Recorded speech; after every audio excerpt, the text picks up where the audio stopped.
ভোটে হারের কারণ খুঁজতে কালীঘাটে বৈঠক। হারের কারণ পর্যালোচনা শুরু করছে তৃণমূল।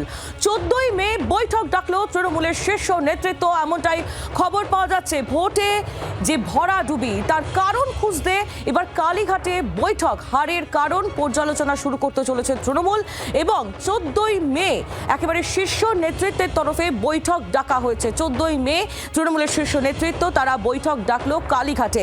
ভোটে হারের কারণ খোঁজার চেষ্টা হবে এই বৈঠকে। এই কারণ খুঁজতেই কালীঘাটে এই বিশেষ বৈঠক। হারের কারণ পর্যালোচনা শুরু করতে চলেছে তৃণমূল। 14ই মে বৈঠক ডাকলো তৃণমূলের শীর্ষ নেতৃত্ব। আন্দোলনের কৌশল নিয়েও আলোচনা হবে, যেহেতু সামনে আরো বেশ কয়েকটা নির্বাচন রয়েছে। সেই নির্বাচনে কি রণকৌশল হবে সেই বিষয়ে আলোচনা হবে বলে খবর। প্রবীর চক্রবর্তী আমাদের প্রতিনিধি আমাদের সঙ্গেই রয়েছেন, একেবারে সরাসরি আরো বিস্তারিত আমাদের জানাবেন। প্রবীর, ভোটের হারের যে কারণ তা খুঁজতে কালীঘাটে বৈঠক ডেকেছেন 14ই মে শীর্ষ নেতৃত্ব তৃণমূলের, এমনটাই খবর পাওয়া যাচ্ছে। কোন কোন বিষয় এই বৈঠকে উঠে আসতে পারে?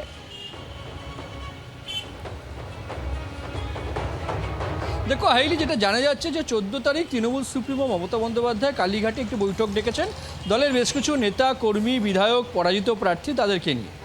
ভোটের হারের কারণ হিসাবে তৃণমূল কংগ্রেস কিন্তু এখনও তারা দাবি করছেন, তৃণমূলের শীর্ষ নেতৃত্ব, যে গণনার দিন ব্যাপক কারচুপি হয়েছে, এজেন্টদের মেরে বার করে দেওয়া হয়েছে, কার্যত লুট করা হয়েছে। একদম স্বয়ং তৃণমূল নেত্রী মমতা বন্দ্যোপাধ্যায় তিনি এই অভিযোগ করছেন। অর্থাৎ কারণ হিসাবে কিন্তু তৃণমূল কংগ্রেস এটাকে সামনে দাঁড় করাচ্ছে।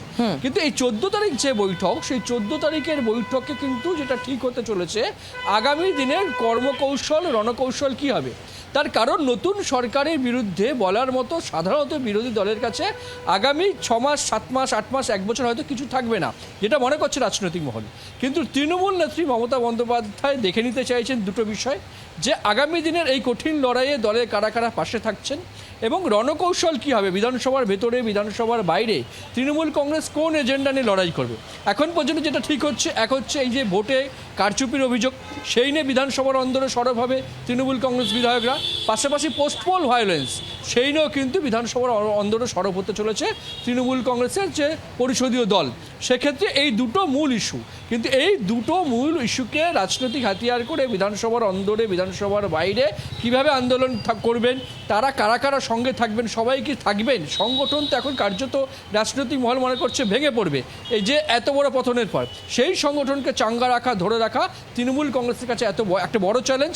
তাই 14 তারিখ এই প্রথম বৈঠকে মমতা বন্দ্যোপাধ্যায় কি বার্তা দিচ্ছেন তৃণমূল কংগ্রেস নেতা কর্মীদের কাছে অত্যন্ত গুরুত্বপূর্ণ।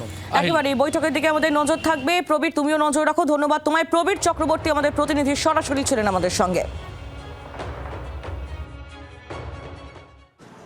আমরা কিন্তু হারিনি, আমাদের 100 সিট জোর করে লুট করা হয়েছে এবং আমি সরি টু সে, দিল্লি থেকে কায়দা করে প্রেসকে ফার্স্ট রাউন্ড কাউন্টিং হওয়ার সাথে সাথে ঢুকিয়ে দিয়েছে। আমি আগেই আপনাদের বলেছিলাম, আমার ভিডিও আপনারা দেখে নিন, তার 2 দিন আগে, যে ওরা কিন্তু প্রথমে বিজেপি এরিয়া দিয়ে শুরু করবে এবং ইলেকশনে কাউন্টিং হয় 14 থেকে 18 রাউন্ড। প্রথম 2-3টে রাউন্ড ওরা কিন্তু কাউন্টিং করবে, প্ল্যান করে বিজেপি ওখান থেকে, যাতে ছেলেপেলেদের মোরাল ভেঙে যায়, বিজেপি গুন্ডামি করতে সাহস পায়। প্রথমত তৃণমূল কংগ্রেস দলটি একটি রাজনৈতিক দল হিসেবে মান্যতা পেলেও সেটা যে কতটা রাজনৈতিক দল তাই নিয়ে প্রশ্ন থেকে যায়।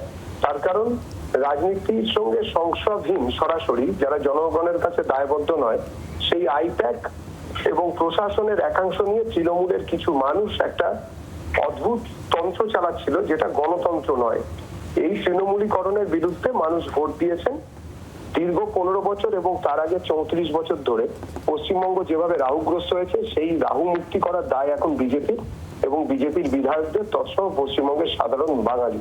আমরা ওই নিয়েই ভাবছি, ওরা কি করলো না করলো, ওরা এখন বাংলার রাজনীতিতে অপ্রাসঙ্গিক একটি শক্তি এবং আস্তে আস্তে ওরা ক্ষয়িষ্ণু এবং মিলিয়ে যাবে, থাকবে না। বাংলার আওয়াজ, বাঙালির আবেগ, জি 24 ঘন্টা।